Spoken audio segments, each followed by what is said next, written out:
Ang Vanda Orchid sa minsang napabayaan, aba, ngayon ay may VIP treatment, edi wow.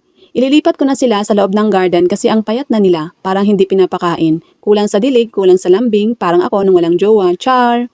Buti na lang may katuwang ko sa buhay, salamat sa asawa kong all-around gardener, engineer at foreman sa mga plano ko. Siya ang nag-ayos ng pagtataniman ko. Kaya ko, all out na rin.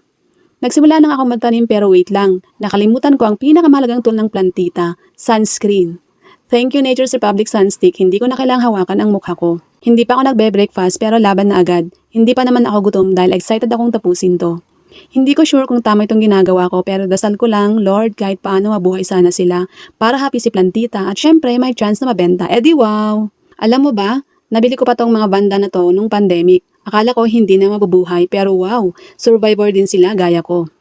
At ngayon, eto na nga ang final output.